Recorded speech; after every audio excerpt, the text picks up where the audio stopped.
Бүйректегі тасты қалай емдеуге болады? Егер сізді осы сұрақ мазаласа, видеоны соңына дейін көріңіз. Сондай-ақ бұл каналда сіздің денсаулығыңызға пайдалы барлық ақпараттар бар, сондықтан бірден тіркеліп алыңыз. Бүйректе тас түзетін 7 фактор бар. Тас деп отырғанымыз бүйректің ішіне жиналған қатты тұздың шөгіндісі.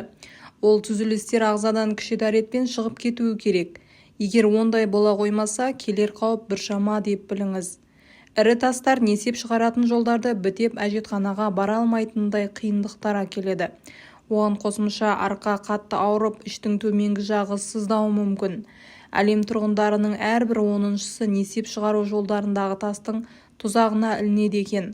Олардың басым бөлігі 20-40 жас аралығындағы еңбекке жарамды халық. Десе де ауру егде жастағыларды да айналып өтпек емес. 70-ке жеткендердің 12-5% осы дерттің зардабын тартады екен. Әйелдерге қарағанда ер адамдарда бүйрек тасы 2 есе көп ұшырасады. Қандай жағдайда дәрігерге көріну керек? Іштің төменгі жағы немесе беліңіз ауырып шыдатпай кетсе, арнайы мамандардың көмегіне жүгініңіз. Кейде ауру белгілері жүрек айну және лоқсумен де келеді. Зәр тасы кейде ыстығыңызды көтеріп жібереді. Несепте қан пайда болуы мүмкін. Зар шығару тіптен қиындап кетеді. Мұндай симптомдар бүйректердің бұзылысынан хабар беріп, несеп шығару жолдарының зақымдануын айғақтайды. Оның соңы бүйректердің істен шығып, науқастың өлімімен аяқталуы да мүмкін. Ал бүйректегі тасты қалай анықтауға болады? Көп жағдайда несеп ағар тас ауруы симптомсыз болады. Яғни түзілістер бүйректе болғанымен көлемінің кіші болуынан ешқандай белгі бермеуі мүмкін. Тек тұзды шөгінді көбейіп іріленгенде, не бүйрек пен қуық арасындағы түтікті бітегенде барып ауырсына бастайсыз. Бұл жағдайда зәр бүйректен шыға алмай, сол ағзаның түйіліп шаншуына алып келеді. Бүйректе тастың барын болжайтын мына белгілерге назар аударыңыз. Физикалық жұмыс қана емес, қоғамдық көлікте шайқалып, қозғалғанның өзінде бел тұсының сыздап не қатты ауруы. Кейде несеп шығару кезінде жанға бататын аурудың пайда болуы. Бұлдыр қошқыл зәр, әжетханаға барудың жиілеп кетуі. Бұл аталғандардың ең болмағанда екеуі кездессе, міндетті түрде терапевтке көріну керек. Ол сізді УЗИге жіберіп несептас ауруын анықтауға көмектеседі. Ол тастар қайдан пайда болады? Тастың пайда болуына зат алмасудың бұзылысы әсер етуі мүмкін. Олар урат, фосфат, оксалат және тағы басқа тастардың пайда болуына алып келетін тұздар түзеді. Қышқыл және ащы тағамдар зәрдің қышқылын арттырып, тастардың тезірек құрылуына жағдай жасап береді. Сол сияқты ақуызды сүйетіндер, тазартылған қантты көп жейтіндер, кальций көп тағамдарды асыра пайдаланушылар тастың өсуіне себеп тауып береді. Оған қоса А және Б дәрумендерінің жеткіліксіз болуы, жарақаттар мен сүйек аурулары, асқазан ішек жолдарының созылмалы ауруы, ағзаға су жетіспеуі, бүйректің түрлі сырқаттары мен несеп жыныстық ағзалар жүйесінің пиелонефрит, цистит, қуық асты безі аденомасы, простатит және тағы басқа аурулары түрткі болады. Тас жалғыз не көп болуы мүмкін. Кейбір науқастарда көптігі сонша 5000-ға дейін жетіп жатады. Сол секілді ол тастардың көлемі 1 мм-ден 1 кг дейін болып келеді. 2,5 кг тас алынған оқиға да тіркелген екен. Көбінесе тас бір бүйректе кездеседі, бірақ 9-17% жағдайда бұл ауру екі бүйрекке де әсерін тигізеді. Сонымен дәрігердің сөзін негізге ала отырып, тастардың пайда болуына әкелетін басты факторлардың тізбегін ұсынайық. Ең алдымен сұйықтықтың жетіспеуі. Бүйректе тастың түзілуіне зәрдегі кальций, оксалат, несеп қышқылы көбею әсер етеді. Ағзада су жетіспеуі бұл ауруға ғана емес, көптеген проблемаларға шалдықтыратынын жақсы білеміз. Екіншіден, рационның дұрыс болмауы. Бүйректегі келеңсіздікке тұзды тағамдармен қатар тәттіге тым әуестікте әсер етіп жатады. Сол сияқты қызыл және қақталған ет, консервілер, улу мен кейбір жасыл өсімдіктер, ас жапырақ, балдыр көк, қасқыр жем, соя, рауғаштарды да артық пайдалану тұзды түзілістерге алып келеді. Ал құрамында кальций көп сүтті өнімдерді қанша көп ішсеңіз де бүйрекке зиянсыз келеді. Ірімшік, сыр, йогурт секілді тағамдарды қорықпай пайдалана беріңіз. Үшіншіден, ішектің созылмалы ауруы. Мәселен, крон ауруы, ойық жаралы, колит, созылмалы диарея. Олар ас қорыту жүйесін бұзатындықтан кальций мен судың сіңуі нашарлап кетеді. Зәрде кристалл тәріздес заттар көбейіп кетеді. Төртіншіден, семіздік. Семіздікке шалдыққандарда, яғни дене салмағының индексі 30-дан жоғарыны көрсететіндерде несептас ауруының қаупі 2 есеге артады. Бесіншіден, тұқым қуалаушылық. Бүйректің тас түзуге икемділігі генетикалық фактордан да туындап жатады. Егер туған туыстарыңыздың бірінде осындай дерт кездескен болса, өз денсаулығыңызға аса сақтықпен қараңыз. Алтыншыдан, кейбір дәрілер, препараттарды қабылдау, кейбір антибиотиктер адамның иммун тапшылығын вирусы және жұқтырылған иммун тапшылығының синдромы секілді аурулардан емделу үшін қабылданған кейбір дәрілер, несеп айдатқыш, мысалы қан қысымы жоғары терапияда қолданылатындары, жағымсыз әсер ретінде тастың түзілуіне алып келетіндігі дәлелденген.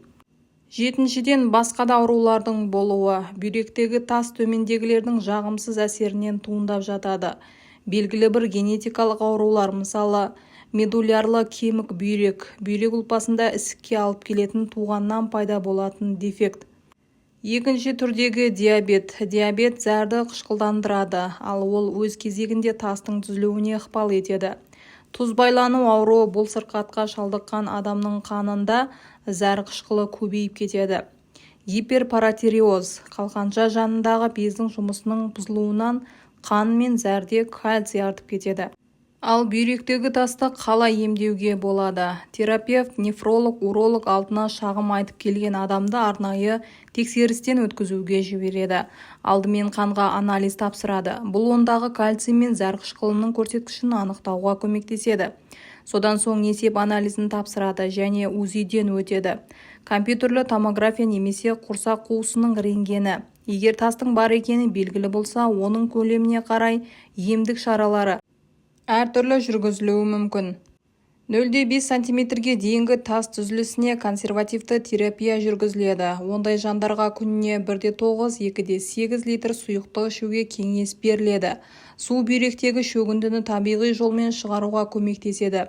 Ал ауру сезімдерін басу үшін науқасқа рецептен босатылған дәрілер ұсынылады. Ірі тастарға электромагнитті толқындар. Бұл процедура экстракорпоральды соққы толқынды деп аталады. Бір сеанстың уақыты 40-60 минутқа жетеді. Ол жеңіл наркозбен өткізіледі. Тастан толық тазару үшін мұндай процедураның 4-5-еуі жүргізілуі керек. Тағы бір нұсқа интракорпоральды литотрипсия деп аталатын. Бұл тек наркоз арқылы жасалатын процедура. Ота барысында несеп жолында хирургиялық құрылғы кіріп, тасты лазер арқылы жойып жібереді. Бүйректе тастың пайда болуын алдын алу үшін не істеу керек? Алдымен өмір сүру салтын өзгерту керек. Күніне жеткілікті мөлшерде су ішу керек. Оның бірін апельсин не лимон шырынымен алмастыруға болады. Себебі бұл аталғандар тастың құрылуын кешеуілдетеді. Тұзды көбірек пайдаланудан сақтану керек. Оған қосымша ілгерде айтылған қызыл ет, қақталған шұжық, консерві секілді тағамдарды азайтып, сол қатарда аталған жасыл өсімдіктерді рационыңызға қосуға асығыңыз. Бүйректегі тасты қуыққа айдап тастау үшін күн сайын 3 литрден артық су ішу керек. Шығатын зәр мөп-мөлдір болғанша ішіп жүру керек. Екіншіден, бүйрегіңіз кенет ауырғанда бақбақтан жасалған шайды мүмкіндігінше көп ішіңіз. Ол зәрдің шығуын мейлінше күшейтіп, сонымен бірге тастың шығуына жәрдемдеседі. Қанның бүйрек арқылы айналымын жақсартады. Кептірілген бақбақтың 2 шай қасығын бір шыны суға салып 15 минутқа демдеңіз. Үшіншіден, жүгерінің шашағынан немесе бидайықтан жасалған шайды күн сайын 2-3 шынысын ішіп көріңіз. Олар зәр айдайды, әрі бүйректе тас жиналуының алдын алады. Төртіншіден, бүйрекке тас байланғанда қозғалудың өзі бір азап. Шамаңыз келсе аздап жүріп көріңіз, ол бүйректен тастың шығуына жәрдемдеседі. Бесіншіден, бүйрекке тас жиналуының нышаны байқалған бойда сиреноа пальмасының жемісінен жасалған дәрмектің 2 капсуласын ішіп жіберіңіз. Тас бірден шыға қоймаса, ол шығып біткенше сол дәрмекті іше беріңіз. Ол баяғыдан қолданылып келе жатқан амал. Ал алтыншыдан, тас байланбаудың амалдарын жасаңыз. Көбіне көп сұйықтықты мол ішуге тырысыңыз. Жетіншіден, зәрдегі кальций деңгейін төмендету, сөйтіп қайтадан тас жиналуына жол бермес үшін тамағыңызда натрийі аз болсын. Әуелі жартылай дайын өнімді, консервіленген сорпа, көже пайдалануды азайтыңыз. Күніне ішетін тамағыңызда натрий көлемі 2400 мл-ден көп болмасын. Натрий дегеніміз ол ас тұзы. 8-ден, мүкжидек сөлінің 2 шынысын күн сайын ішіңіз, ол кальцийді 50%-ға азайтады. 9-дан, оны жақтырмасаңыз, апельсин не су қосылған лимон шәрбатының 1 шынысын 3-тен 2-сін тамақпен бірге ішіп отырыңыз. Өз денсаулығыңызға және жақындарыңызға қамқор бола біліңіз. Егер осы видео сізге пайдалы болса, жақындарыңызбен бөлісіп, каналға тіркеле кетіңіз.